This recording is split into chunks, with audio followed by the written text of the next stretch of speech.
Correlation সহগের প্রকারভেদ লিখুন। Write down the types of correlation coefficient. Correlation সহগের প্রকারভেদ, types of correlation coefficient. Pearson correlation সহগ, পিয়ারসন কোরিলেশন কোএফিসিয়েন্ট। দুটি চলকের মধ্যে রৈখিক সম্পর্ক পরিমাপ করে। এটি শুধুমাত্র পরিমাণবাচক ডেটার জন্য প্রযোজ্য। Pearson correlation coefficient, it measures the linear relationship between two variables. It is only applicable to quantitative data. Spearman rank correlation সহগ, স্পিয়ারম্যান র্যাঙ্ক কোরিলেশন কোএফিসিয়েন্ট। এটি দুটি চলকের মধ্যে ক্রমিক সম্পর্ক পরিমাপ করে। এটি পরিমাণবাচক এবং গুণবাচক উভয় ডেটার জন্য প্রযোজ্য। Spearman rank correlation coefficient, it measures the ordinal relationship between two variables. It is applicable to both quantitative and qualitative data. Kendall-Tau correlation সহগ, Kendall-Tau correlation coefficient, এটি দুটি চলকের মধ্যে ক্রমিক সম্পর্ক পরিমাপ করে এবং স্পিয়ারম্যানের চেয়ে আলাদাভাবে কাজ করে। Kendall-Tau correlation coefficient, it measures the ordinal relationship between two variables and work differently than Spearman. Point biserial correlation সহগ, পয়েন্ট বাইসিরিয়াল কোরিলেশন কোএফিসিয়েন্ট, এটি একটি দ্বিমুখী চলক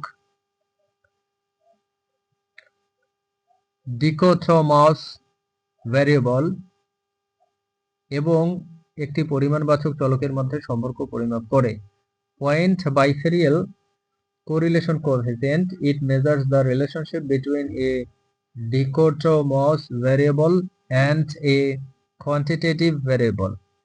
Phi কোরিলেশন সহগ, phi কোরিলেশন কোএফিসিয়েন্ট, এটি দুটি দ্বিমুখী চলকের মধ্যে সম্পর্ক পরিমাপ করে।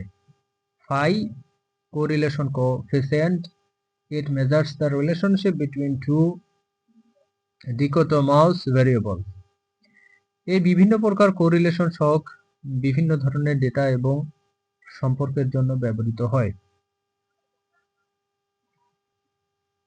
These different types of correlation coefficients are used for different types of data and relationships. সঠিক কোরিলেশন সহগ নির্বাচন করা ডেটা বিশ্লেষণের জন্য অত্যন্ত গুরুত্বপূর্ণ। Selecting the correct correlation coefficient is crucial for data analysis. যদি কোরিলেশন সহগের প্রকারভেদ সম্পর্কে ধারণা না থাকে তবে ডেটার ধরন এবং সম্পর্কের প্রকৃতি অনুযায়ী সঠিক কোরিলেশন সহগ নির্বাচন করা সম্ভব নয়, যার ফলে ভুল সিদ্ধান্ত নেওয়া হতে পারে। If there is no idea about the types of correlation coefficient, it is not possible to select the correct correlation coefficient according to the type of data and the nature of the relationship, which can lead to wrong decisions. কোন পরিস্থিতিতে কোন correlation সহগ ব্যবহার করা উচিত এবং কেন? In which situations should which correlation coefficient be used and why?